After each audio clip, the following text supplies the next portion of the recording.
Good. Well, let's get in here. It's great to meet you again. Thank you for taking a minute out for the program. I appreciate it. Of course. Thanks. So let's begin our journey with this. 6 years ago, this pandemic was changing the world. How did you get through that era, and how has it changed the way that you work and live today? Oh, well, that's exciting. 6 years ago, when the pandemic hit, I was working at a place. Let me backtrack a little bit. 7 years ago, I had to leave a place of employment. It was my dream job. Everything was fabulous. And I had to leave because all of a sudden everything kind of went ass over tea kettle. There were some people that were actively trying to take me out. There was a new member of the board that was working behind the scenes who basically told me not to get my knickers in a knot one day over something when he was meeting with another staff member, et cetera. So everything was really going to hell in a handbasket very quickly. I had to leave because my mental health and my physical health were so compromised and I was so dysregulated I couldn't think straight. So I had heart palpitations going into every meeting.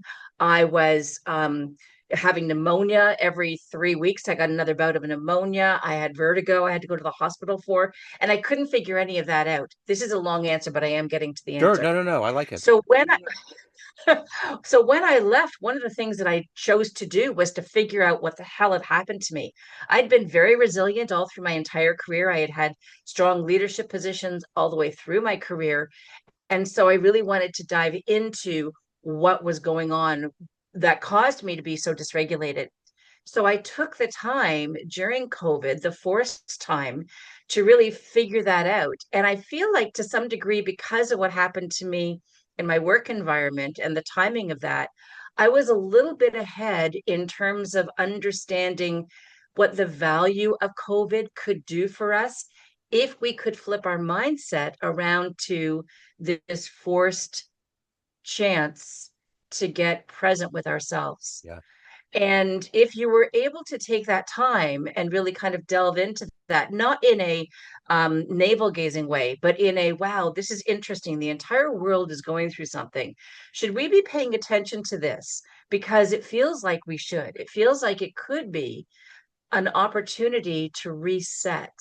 And for me, that became kind of part of the way that I then chose to dive into my new work, which was based on the unconscious and neuroscience, and moving forward with messages of divinity. And I don't mean church and Jesus, I mean, you are a divine spirit yourself. And then figuring out what it means to get your mind, body, and spirit in regulation, in coherence.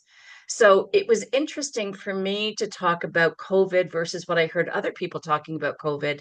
For me, it was a real strong opportunity to reevaluate what I came into COVID thinking and what I left COVID thinking about not only myself, but about the world, about opportunity, about gratitude and hopefulness. And I don't say that lightly because, my mom died during COVID also, like at the tail end of that. So I'm not saying that irresponsibly. I'm saying that with that as also part of my storyline too. We were all affected in one way or another, but we were also in a position to choose to make choices with new information if we saw it as an opportunity. So let's segue into your life now as a consultant and a speaker. I'm going to put you in front of 13-year-olds. It's career day, and one of the kids Okay. wants to know what you do for a living. How do you explain your day job to them? Oh, fabulous. Well, I spend most of my time in front of my computer. Most of my work is remote, and I help people try to figure out exactly what's holding them back. So that voice in the back of their head that keeps saying, you're not enough, you're too loud, you just have to stop doing that. Remember, your parents said that you're not good enough. I help people really figure out if that voice is helping or not helping at all. And if it's not helping, you become the best you can be. How do we figure out how to rewire that voice so that you can actually really step into the person you want to be? So let's go back to when you were 12 or 13. What was your dream job? What did you want to be when you grew up? I wanted to be a teacher. I Okay. wanted to be a teacher since the time I was basically, kind of living and breathing. I was that girl who set up all the animals and taught and read to them and the whole thing. And Yeah. so when I became a teacher, I figured that was it. I had kind of arrived. I had no ideas or desires to be a leader in the teaching atmosphere. And it was only through taking certain courses and then recognizing that I had a skill set and a value system that was really based on, strong leadership principles and ethics, that I then thought, you know what, I actually think that I can lead a school, and then I think I can lead a school board. So that was my last job. I was CEO of a school board in Ontario. So, talk to me a little bit about early on in your life. What were the seeds that were planted that made you want to teach and then to get into business and now to help people find their way? What were all these early seeds that were planted that became you? The very first seed was that I had really remarkable teachers, and I loved learning. I was that kid. I was the kid that read all the time. I wouldn't say I was the teacher's pet, but I really loved achieving, and that was a real driver for me. Now, also, my home situation, not unlike a lot of your listeners, was a bit traumatic in the fact that my dad was an alcoholic. And so I also became very good at reading situations, reading tensions, reading how to make myself small. My fight or flight response was to fawn or to freeze. And that comes up later on in my storyline also. So that's why I'm injecting it now. Sure. But aside from that, which felt like just my normal, I went along and I just wanted to be a teacher. That was kind of that thing. I loved working with kids. I really loved working with kids who had behavioral issues. So that became a strength of mine. I worked an awful lot with children who were either mostly had real strong behavior issues, and that was like I really liked the disturbers in the class, and I really had a way of connecting with them so that they felt safe and they felt seen. And then, as I said, when I went through and I started taking some courses, and I thought I seem to have a way of being able to take large concepts and make them very accessible for people. And I want to be able to demonstrate that I can care for not only a classroom, but I can care for a school of kids. I can care for the staff that's in my, who I serve, actually, and the parents who I serve. So my idea of servant leadership became very well developed, not only because of my reading, but because I thought about it before I even had the words for it. So all the stuff that Simon Sinek talks about, all the stuff that Brené Brown talks about, was always part of my moral and ethical background as a beginning step.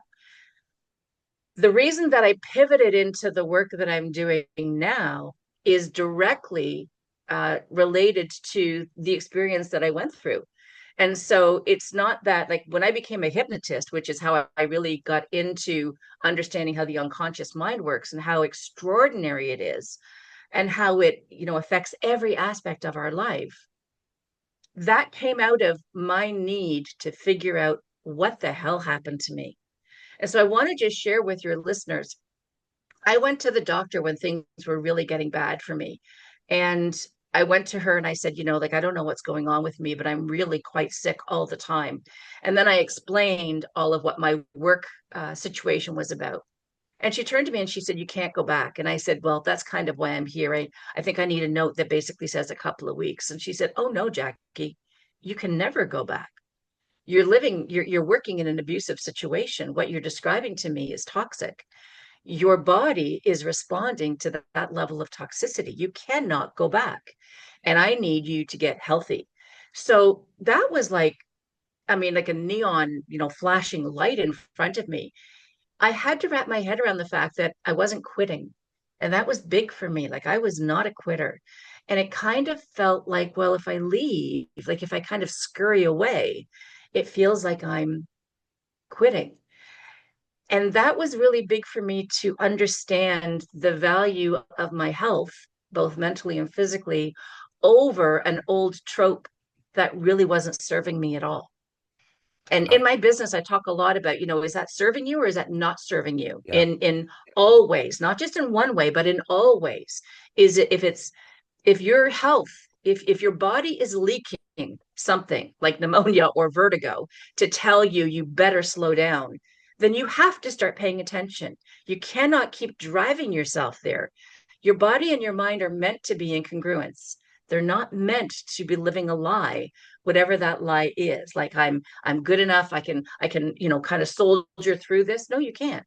There comes a point when you actually need to be able to sit back and say, this is costing me. It's costing me too much. And so the work that I actually focus on now, I feel like I'm taking a long time to get to the Oh points of no, your no, no, no. question. You're knocking a lot of dominoes down. I love it. Okay. The work that I focus on now is really trying to get people before they reach that breakout point, before they reach that breakdown point. So when they're starting to feel overwhelmed, I have the tools to be able to help you manage what it means to get back in your body and be present. And I have the tools to be able to help you understand how to be curious about what's going on with yourself versus just kind of plowing through everything. Like I'll say to my clients a lot, if you're grinding, you're doing it wrong. You cannot be grinding 24/7. Yes, there's times when you have to kind of, put the pedal to the metal, but if you're literally on overdrive as part of your work environment, something's going to give. And that's why I think we have so many sick people around all the time. I remember being in corporate America in the late 90s, and it just wasn't my cup of tea. But I was working for a marketing department, and I was getting in there, and of course, you're in a big skyscraper downtown, and you're getting paid this money, you get out of college, it's the whole thing. And I Yeah. remember at one point we all went to lunch somewhere, and somebody pulled me aside and said, "How you feeling? Like, how were you at?" I'm like, "What are you talking about? I'm fine." And they were like, everyone around you is popping ulcer medication like it's candy.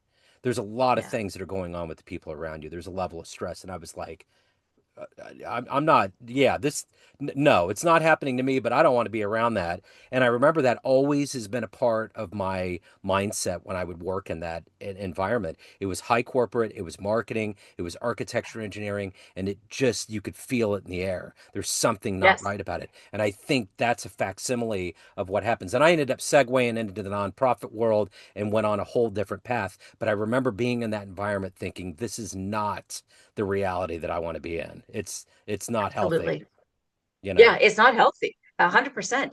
And the funny thing is you start having storylines where people are kind of one-upping each other on how little they're sleeping, or how when the last time they got to pee, or like, oh, I haven't even eaten lunch yet, and it's 3 o'clock. Well, you're stupid. Yeah. I mean, like that's ridiculous. Like Uh-huh. there's nothing that is a badge of honor in regards to saying those kinds of things about like I'm so dedicated to work. Yeah, that's important. Yeah. However, that's not what your purpose is here on life. You're not Right. to die over your work. You're simply not. So who's been that hero for you? Who was the one that led you to find your real purpose right now? That's been that person in your life? I hate to sound stupid about this, but it's actually me. Sure. Like it, yeah, it's very funny because I mean, I always have people that I'll look to, and I have very wise friends that I actively surround myself with. But in terms of really understanding what happened to me, I needed to go down my own choice of rabbit holes and figure out what was making the most sense as an answer, and then as an alternative way of being able to figure out how I wanted to be present in the world after that, figuring it out. So as I said, going full circle back to where we started, I do love learning. Like I am really on fire when I learn something and I'm highly passionate about it. And then again, coming full circle, I want to share that learning with people so that if I can kind of get you at a position where you're just starting to feel overwhelmed, then, oh my gosh, I've got some things that are going to be able to really help you. So it is interesting in terms of my hero has really been my own sense of understanding who I am, who I'm meant to be, my own sense of my true north, which is what I call my own sense of divinity, and really acknowledging that, okay, this is the work that I think I really am meant to do right now. Like definitely my entire career for teaching was very, very servant leadership. So I always loved the idea of serving because I did it very, very well. And I really cared deeply for those in my care. And now my position is if you don't understand self-care and self-love, then there will be a price at some point. And especially if I can be so bold as to say for a lot of women, because we're actually taught to not put our feelings first. We're actually taught to scan the horizon, make sure everybody else is okay. So we take on an emotional responsibility that was never really ours to pull. It makes us good leaders, but it also can cost us hugely. Yeah. So now in your new refined focus of your career, how do you protect yourself from getting into those worlds of people's things because it can get murky and dark, and then take care of yourself, do a good job? How do you recalibrate yourself every day to have this focus and energy to do it at a high level? That's a great question. Compassion fatigue is a very real thing. And in my work with trauma survivors, you can only imagine some of the stories that I hear in regards to people needing to understand their own health journey, per se. One of the things that I do very, very well is take time for myself. And I've had to really become non-apologetic for that. And I will say my husband is absolutely 100% supportive. So on the one hand, you want to be able to surround yourself with people that believe in you, that are going to uplift you, that are going to be supportive of you. If not around you, then you have to find the way that you're going to do it yourself. So without sounding ridiculous, I have looked into tapping, I've looked into havening. I understand how to breathe appropriately. I understand how the nervous system works when it's dysregulated and then how to get regulated. So that once you understand how to move with your body, understand how you can work out of an anxiety loop, for instance, or how to work through a feeling of loneliness, then you can kind of set the world on fire. So what do? I have a breathing practice that I do all the time because I'm working with clients all the time and I'm teaching them ways to get regulated. I'm also continuing to do it in my own practice as I'm teaching other people. So it's quite funny how quickly I can get myself into a trance because of all the work that I've done with my hypnosis clients in terms of, using particular language and then getting into a really nice rhythm. For me, one of the biggest things is understanding what's happening with our brain in terms of brain waves, so that I absolutely know when I'm going into an alpha brainwave state and then when I'm going into a theta brainwave state. And when you're in theta, it is delicious. Like there's nothing like being in a theta brainwave state. And what most people don't know is that that is the state of mind that children are in from about 0 to 7 years old. So that sense of wonder and curiosity, and I can do anything, and metaphors and fairy tales make the world come alive. Like you can see it in my face right now. Yeah. That's what theta feels like. So when you know how to dip into theta and take like a mini vacation, then you are resetting your entire nervous system to be regulated, to understand how to just kind of sit in the pocket of silence and to welcome that silence and the messages that come from that silence. Yeah. So long answer, but that's what I do. And I do it on a daily basis. And now it's not even like a practice, like I do it at 10 o'clock. I'll literally just find myself sitting at my desk and I allow for myself to daydream and know that there's real value in seeing where my daydreams take me. So, speaking of daydreams, let's say you have a dream tonight and you run into that 18-year-old version of you and you walk into a room and there's a film projector and you click play and there's a 60-second highlight reel of this life you've lived. Would that young version of you believe your life turned out this way? Oh my gosh, great question. Thanks. Um, do you know what? She was very, very hopeful and she had a lot of drive. So I think that she wouldn't necessarily see that I had become a principal or certainly see that she ran a school board and was able to really change over an entire culture in a school board. She wouldn't have had any idea that that would have been part of her process. And certainly, if you had mentioned the name or the word hypnosis, she wouldn't have had any understanding about the value of understanding the unconscious mind. Um, but in terms of being happy and hopeful, yeah, yeah, Yeah. that was part of that's always been part of kind of my basis. And it's one of the reasons why I love working with people so much too, because my energy can very much help work people towards that same energetics field. And there's real value in that and recognizing that you can see someone realize their own potential, either through working with me or through the energy that I'm able to give to them, or even just my words, the hand picking of particular words to work alongside them so that they can see, yeah, here's the opportunities for you. This could be your journey also.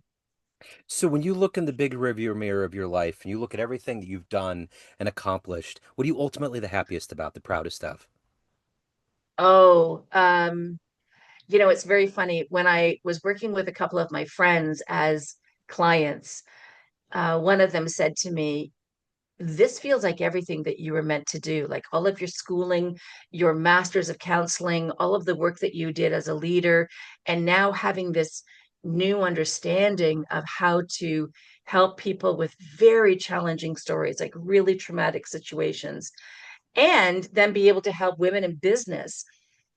It all feels like it was meant to be, like all of the courses that you took, all of the learnings, all the stuff about special education, how to work with parents, how to get through um, crazy situations like COVID. It feels like this is where you were meant to be, like everything kind of arrived to put you here. And when she said it, when she gave voice to it, I thought, oh my God, like that, you're right. It does feel like where I'm sitting in the pocket right now feels like where I was meant to be. And now my next step feels like it is very much about working with groups of women who are in that professional state, that executive state, where they know I'm starting to feel anger. I'm starting to feel a level of resentment. I don't understand why, but I feel like I'm carrying way too much. Like I've got everybody's emotions and feelings. The emotional load is too much. Those are the women that I really want to be able to target right now so that they can be more present for their kids, for their spouse, for their partner, and to be able to just kind of recognize that there's a different way to be achieving and to create that sense of balance. So at the end of the day, everyone has a perception of you, family, friends, clients, everyone that you work with, colleagues, but you run the show. What's your perception of you? Who do you think you are? Oh, I think I'm friendly. I think that I am, um, I say driven, and I mean driven in a very balanced way because I am really loving the life that I am creating for myself right now. I am very loving, very giving of my time. I'm also very wise. So one of the things that I know that I do, and it's funny because like I'm in my 60s and I've had friends for like 30, 40 years. And it's not unusual for them to say, you're the one that is the glue. Like you're the one that kind of keeps us all together and making sure that every 2 months we're getting together and kind of reconnecting. And it's because it's selfishly driven. Like that's really important to me to make sure that I am kind of not filtering, fertilizing all of my friendships and fertilizing my relationships because I know what I get out of that. And so, yeah, it's lovely to be with my friends, but it's very selfishly driven that I get to reconnect and see that mirror of myself back through my friends, as well as my partner, of course, as well as my kids. So I would say that most people would say, from the outside looking in, I look like an overachiever. And I would say, I would deny that now. I would say that I am achieving what I was meant to do. And it feels very, very balanced right now, as opposed to being run ragged by the rat race where we started. Absolutely. So, with that being said, if anybody's ready to dive in, they want more, the courses, everything that you're doing that you offer, where's the best place to go to get more? The best place is my website, Jackie Young Group, the JackieYoungGroup.com. And just email me, Jacqueline at the mindshiftcoach.ca. I'm in Canada, so it is a .ca. And I'd love to hear from anybody, if, especially, if women or men have a group of other friends that they'd like to get together and kind of explore this together. That's the work that I love doing because I know then that you can support each other and elevate each other past and in between the work that we do together. I love it. I will put all these links in the show notes. This has been absolutely wonderful. Thank you for your story. Thank you for your time today. Best of luck with everything. I appreciate it. Thank you so much for the opportunity. It was great to talk to you. Yes, great.